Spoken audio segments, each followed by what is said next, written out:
Seth Weil is the 2015 Male Athlete of the Year. Weil began his rowing career as a walk-on during his freshman year at the University of California, Davis.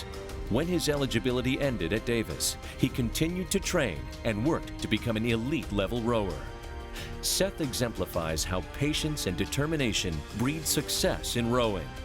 A three-time national team member, Weil recently took home gold at the 2015 World Rowing Cup II after earning silver in the same boat at the 2014 World Rowing Championships. Weil pushed his teammates to strive for greatness and has his sights set on Rio, where he hopes to represent the United States at the 2016 Olympic Games. Congratulations, Seth Weil, the 2015 Male Athlete of the Year.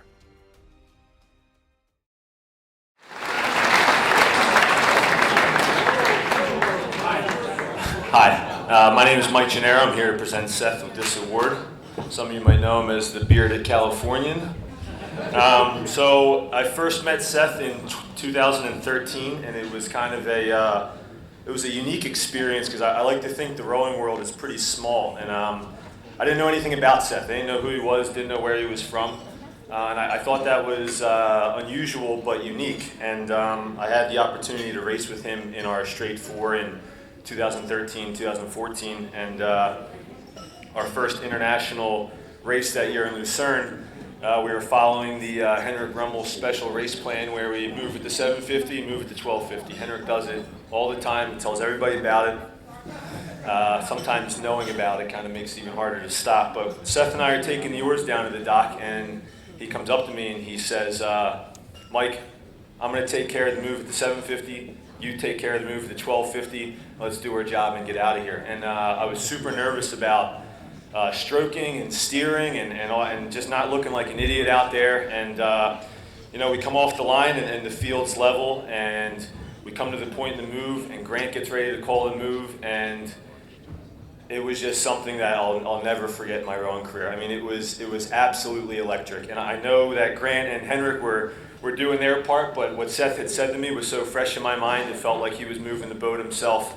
And it was just incredible. And I didn't know much about him before that year, but I learned everything I needed to know about him within a matter of strokes on that move. Kind of put me in a panic mode because I thought we just had like a little 4 or 5 stroke deal there, and we're like crossing the 900 and the 950, and Seth's still driving the boat, and now I'm like, how in God's name am I going to back that up at the 1250? It was a little sense of panic. But what's even more impressive than his ability to execute during a race is Seth's quest for knowledge of the sport.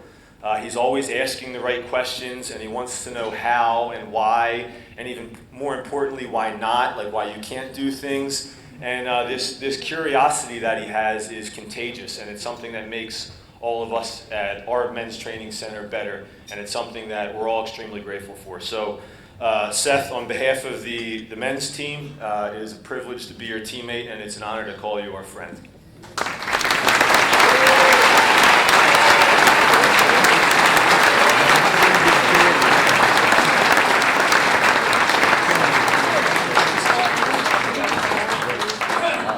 Thank you, Mike.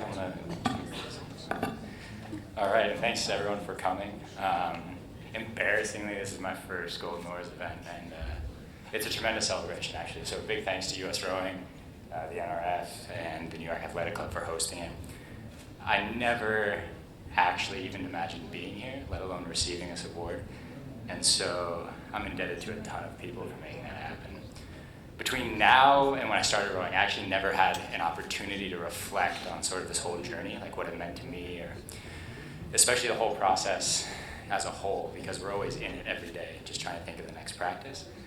And the more I thought about it, the more I realized that I'm never really going to have words to adequately summarize that experience. So instead, I'm just going to give you guys a few snapshots of my path towards here, and hopefully that sheds some light on it for me. The first 2K I ever raced was March 5th, 2006 in the Men's Novice 8 at the Davis Invitational Rowing Tournament. We won that race in a time of 8 minutes and 5 seconds. So to put that in perspective, the first time I think I ever broke 6 minutes in a bona fide boat race was with Mike, Henrik, and Grant at that race in Lucerne in the men's 4. And so I've had a lot of experiences in sport. I got to race club nationals, which I don't know how many people have raced, but I got to race club nationals in almost every boat class. I've gotten last place in the champ single ahead of the Charles. And I've been lucky enough to win international medals. And I mean, simply stated, there's just no other sport in the world that would have afforded me those opportunities. It's a process that passed through almost every segment that exists in rowing, and consequently involves almost everyone in this room to some extent. I just recently ran into someone who let me sleep in their house while I trained at this exact club 8 years ago when I was a sophomore at a club school.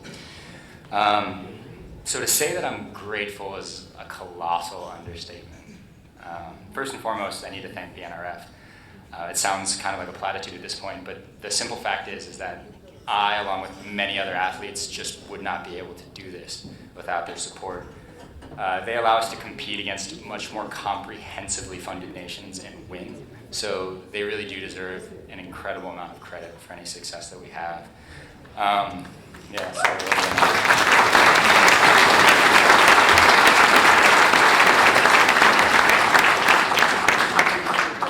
And anyone who's been around the sport long enough knows that it's quite the emotional roller coaster, and a big part in supporting that ride for me is my friends and family, obviously. I have tremendous support through both of those groups, and so I owe any success that I've had personally, obviously, to their support. Along those lines, the Princeton community has been wonderful to us, especially the Taylor family, who's hosted me now for...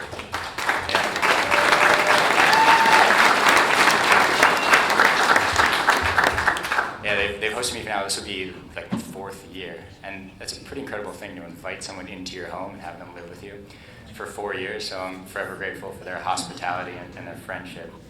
And then, so when it comes to actually putting my blade in the water, which I'll have to do eventually, it's my teammates and my coaches who really sort of bear that burden.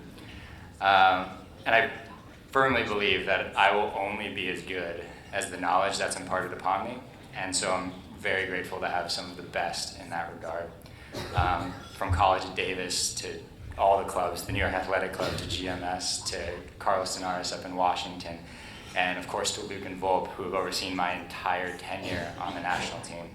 I know I can be incredibly stubborn, but I really appreciate you guys sticking with me because I do absorb it all eventually. And so thanks for teaching me how to row, both technically and mentally. And then, of course, a huge thank you to my teammates who have to pick up all the baggage of me making those changes or not making those changes, as the case may be. And finally, to me, rowing rewards this very simple yet frustrating process of training an idea and testing it against a very unforgiving reality. And it's the same process at every level, in every division of rowing. And this fundamental training process, I think, is largely taken for granted, but it's a very special skill to be able to take an idea, believe in it enough to train it, and then test it, and then repeat that. And in rowing, we have to do it cooperatively with a lot of other people. And I think it's taken for granted, but like I said before, it's very special, and you can only sort of imagine what it might be like, right, if everyone in the world was able to apply that type of skill to everything that they did, whether it be their beliefs politically or socially or what have you. And so all of us here have sort of learned essential lessons from that simple process, and it's helped shape our current approach and path towards life. And it's a common thread that we all have, and I think that's something worth celebrating, so thank you very much for your time.